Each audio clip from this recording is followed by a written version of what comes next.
and the things that have made an impact on me, this right here is one of the things that really left an impression on me. And I'm going to do my best to tell you a little bit of history about Rexair, a little bit about the total program, what it is, where it came from, and how that message was communicated to us through the years. Because when you get it, a light goes off. Peggy, you're smiling, and I know why, because the light has gone off and it has changed this message has changed you. Jimmy, you've probably seen, there's probably 3 people in this room that may have seen this, and it's like something just clicks when you see, but I'm not going to do it justice, by the way. If you can put up a picture. This was Sunday. I stopped.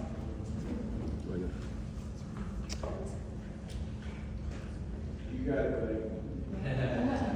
We love Tom. So this is one of my mentors. I call him Uncle Tommy. It's Carla's dad. As you know Tom very well. And forgive me. But Tom, he's the guy that recruited me into Rainbow. And he's the former president of Rexair. I don't know if you know that. It's Paul Vidovich's uncle, Uncle Tom. And I will say this, Tom was celebrating his 89th birthday Sunday. So instead of flying to Detroit, I decided to drive because an hour and a half down the road, I stopped. We celebrated his birthday. I wanted to get a picture of him and share it with you. Then I drove the rest of the way up here.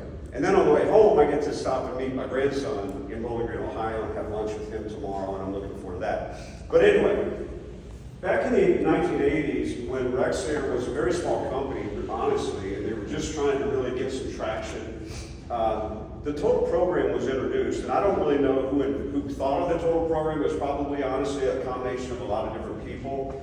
But Tom was telling the story that they really couldn't get people to understand what the total program really was. So he was, him and Mr. Sanders and the team up here in Troy at Rexair would have meetings. He said that Sandy said to him, "You got to figure out a way to communicate the total program to the field."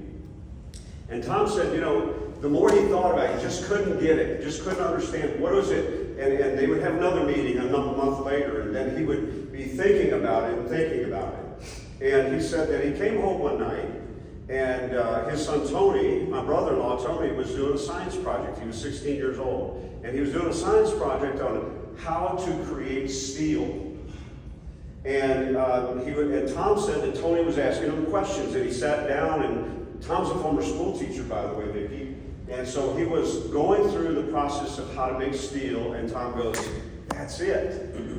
That's how we can explain the total program." And he said, because, the problem was this. And he said he was walking one time through the Atlanta airport, and a guy had a t-shirt on. And the t-shirt says, "I don't have a drinking problem. I drink, I get drunk, I fall down, no problem," right?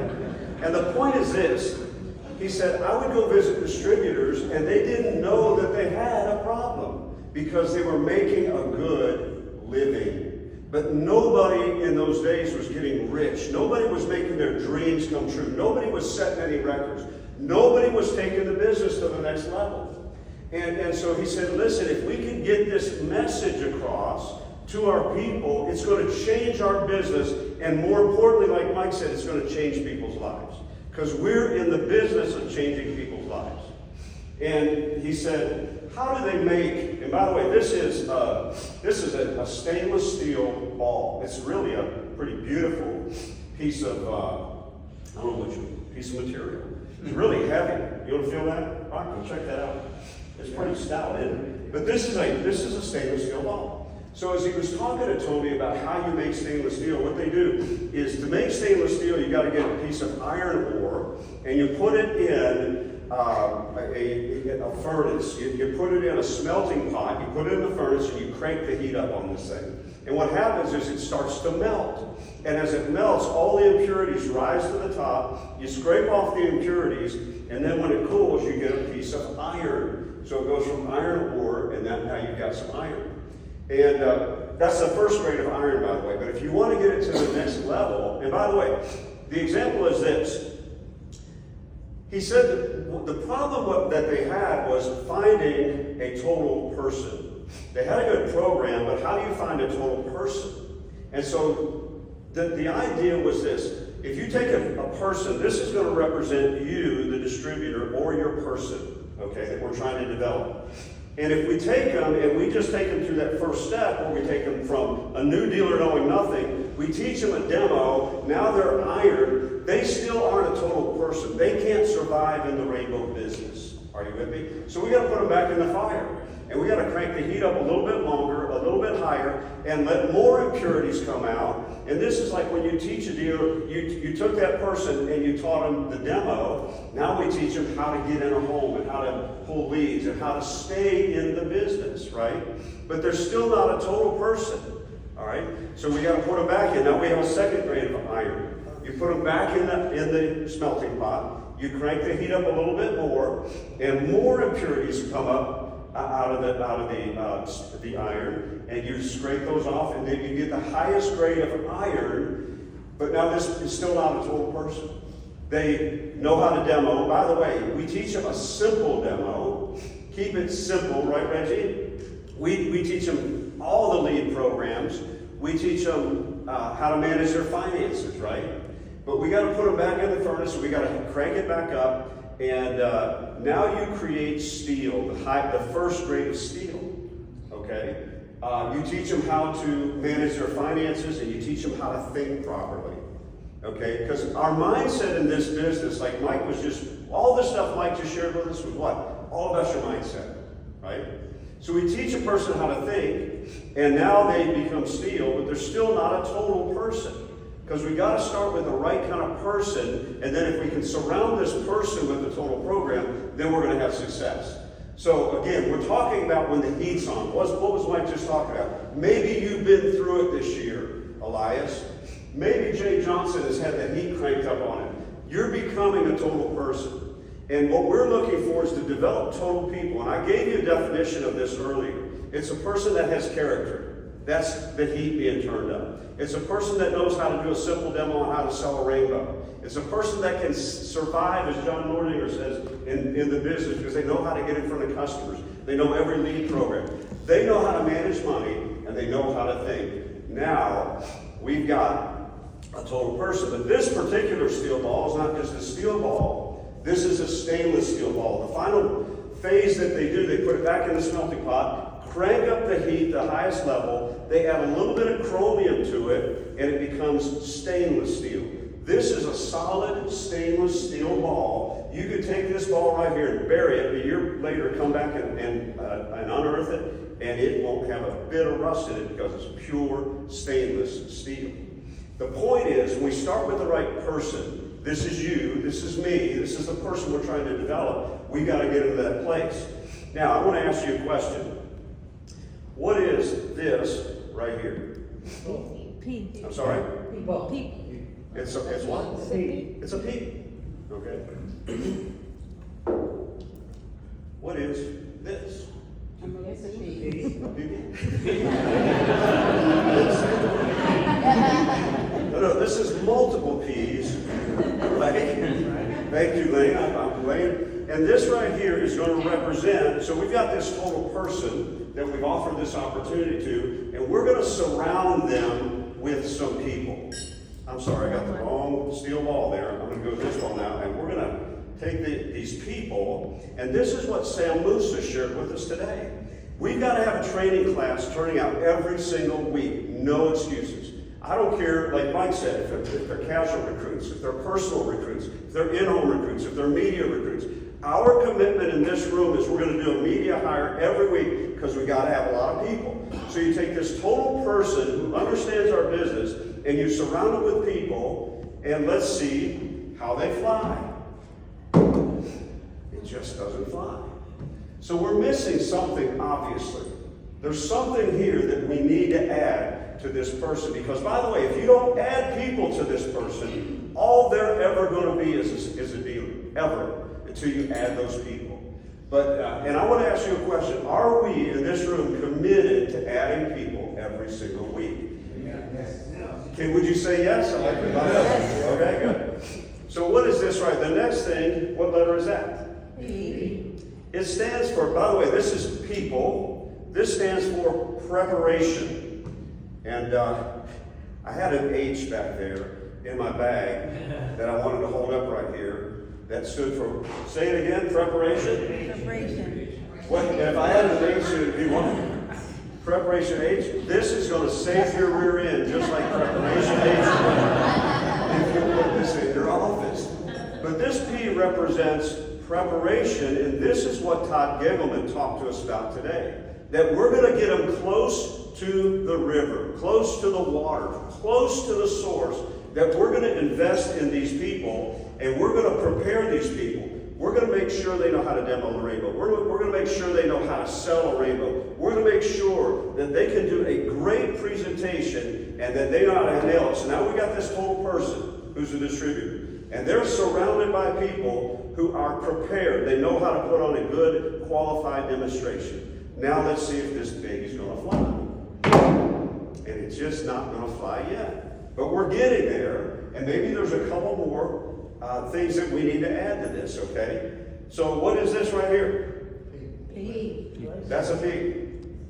So we have this whole person. They got surrounded by people. Those people know how to demonstrate the machine. Now we've got to teach them how to get into a home. And this is what Vicki did an awesome job today talking about, is our marketing department. This looks easier than it actually is, by the way. So let me see if I can get this thing in there. I'm not very mechanical. All right. So now we've got another P. We got our total person.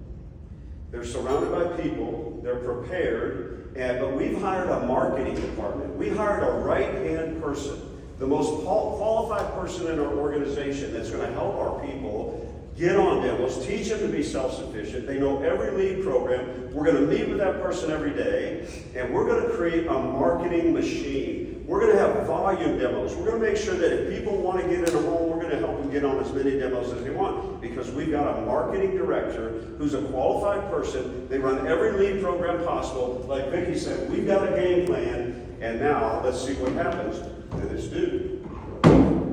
This distributor could get a little bit frustrated because they're like, I'm doing what they told me to do. I'm recruiting people. I'm training my people. I've got a marketing director. What is going on? What is this right here? P. It's a letter P.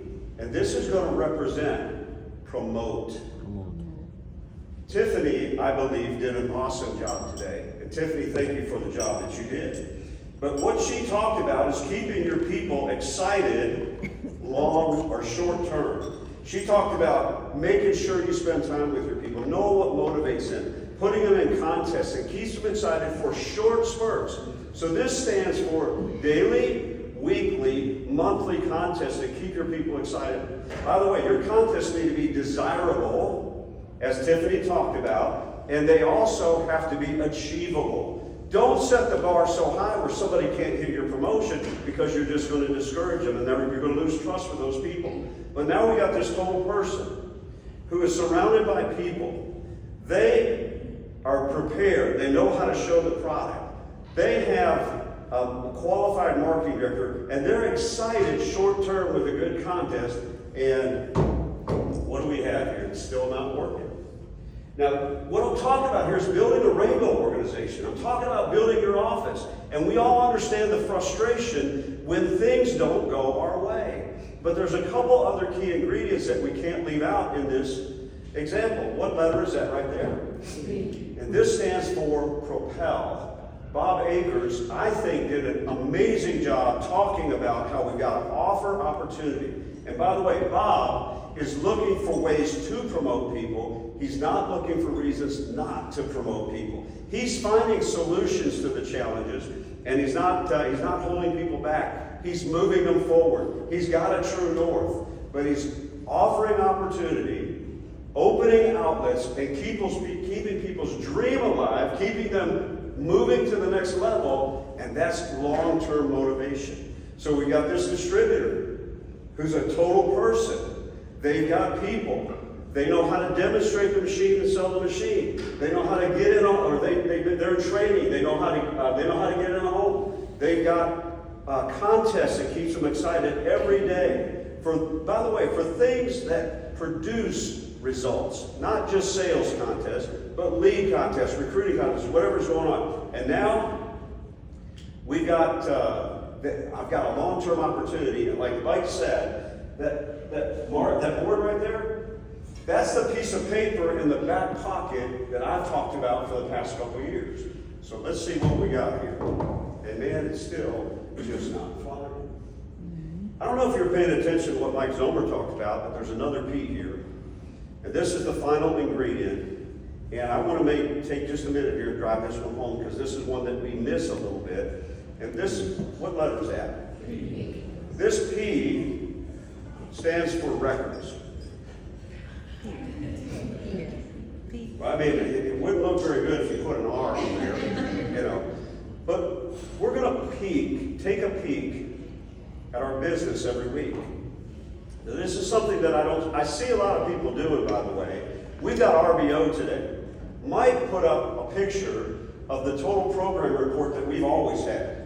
And that total program report would tell you exactly what your problem was. And then we had a total program answer book that you could go to if your hold-up was a little bit off. It'd tell you how to fix it, okay?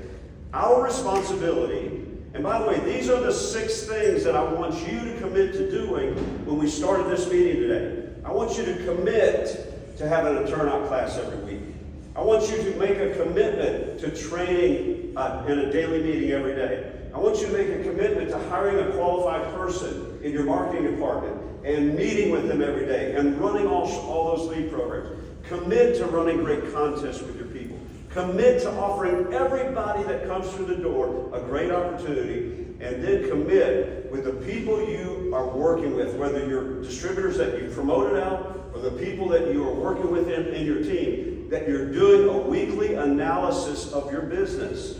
And that you're looking at what are we good at, what do we need work on, and this week, what do we need to fix? You can't go a week without doing this, and your business will fall apart. I'm going to tell you what, we've probably got some people here that they don't know that they have a lead problem because they're not looking at the records.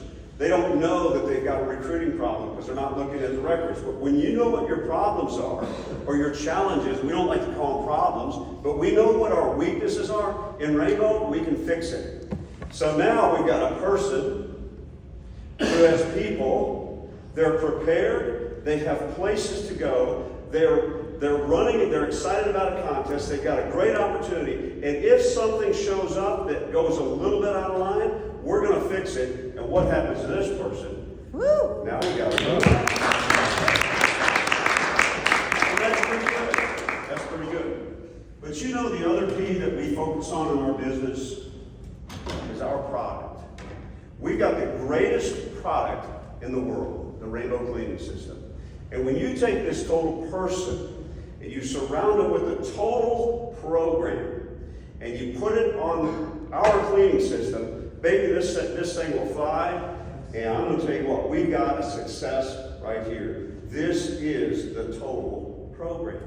But here's the challenge. What do you think about that? That's pretty cool, isn't it? Yes. Here's the challenge. You go and you work with a distributor, those of you that work, for example, on staff, and man, you left last week and things were rocking. We got the recruiting program in, we got this going on, and all of a sudden you go back 3 weeks later and like the wheels fell off. You're like, what happened? I don't know, man, but it's just not working anymore. Well, let me ask you a question. What kind of recruiting contest you got going? Oh my golly, man, we're not running a recruiting contest.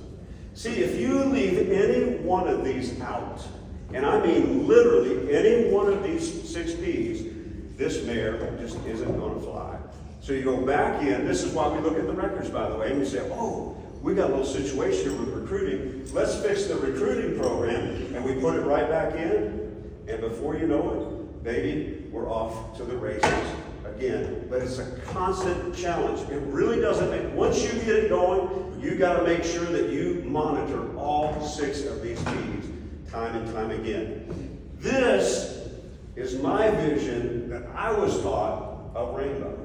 And this made a tremendous impact on me as a young person. By the way, Tom used to go around the country, all over the country, doing this presentation. He did a heck of a lot better job of doing it than I did today. I'm doing a very simple version. He was a master communicator who could tell this story, and I won't even try to. I told him Sunday, I said, I'm not even going to try to tell the story the way you told it. I'm going to do a dumbed-down, simple version.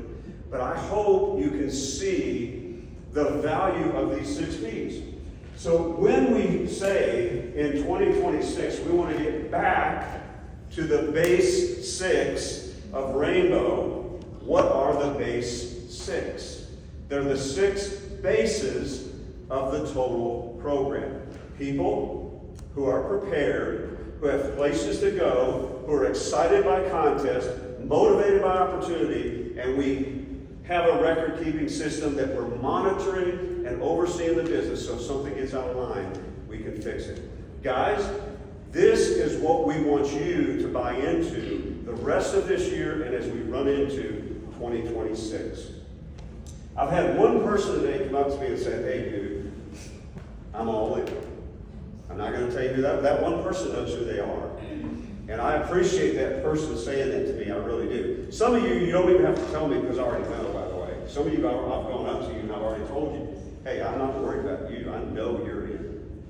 But I really believe this meeting today could be a turning point for some of the people in this room, and even more importantly for us as a company. And I want you to make a commitment, like we've talked about. The commitment does not need to be me, so you don't need to say that to me. But if you've made a commitment to yourself and to your family or to your team that you're going to make certain decisions, if you want to share it with me, that's great. If you don't, that's great too. Because I'm going to tell you what, I told our directors and staff yesterday, I like having good meetings. But Jake, you know what's more important to me? If we had a horrible meeting, I'd be okay with that. If it still changed what happens in the field. What's more important is not what we do in this room. It's what we do when we leave this room. What is going to be the net result with your people in your organization? How is this meeting today going to affect those people? Or the people that we're going out to show the rainbow to tonight? Or the people that are coming into our business in the next 2 or 3 weeks? If it doesn't affect them, then we haven't done our job today. I'd rather have a horrible meeting that had great results in the field than a great meeting that had no results in the field. We've got to be all about the results. And listen, I believe in our team. I believe we got the right people in the room. And I'm excited about our company, and I'm excited about where we're going in the future and the opportunities that we have in front of us. Mike showed us these maps, and I'm going, oh my gosh, this is incredible. Now we're going to do a follow-up meeting. It's not going to be a COE meeting, but Mike mentioned, I don't know if you have that other slide there, Mark, February 10th and 11th, I'm sorry, I got the dates wrong, 2026, we're going to do a Rainbow Distributor Conference in Dallas, Texas. And Greg, do you have any kind of information you can share on that? Not yet, it'll be coming out probably the next week. Okay. But distributors will have to take care of their own transportation and their own rooms. There'll be a room block at the hotel, and you'll deal directly with the hotel. Okay, beautiful. One last thing that I want to say is this. Jim Thomas and Mike Rawley asked me to share. Mike was talking about college recruiting. We've right now got a very small group of, I think, 5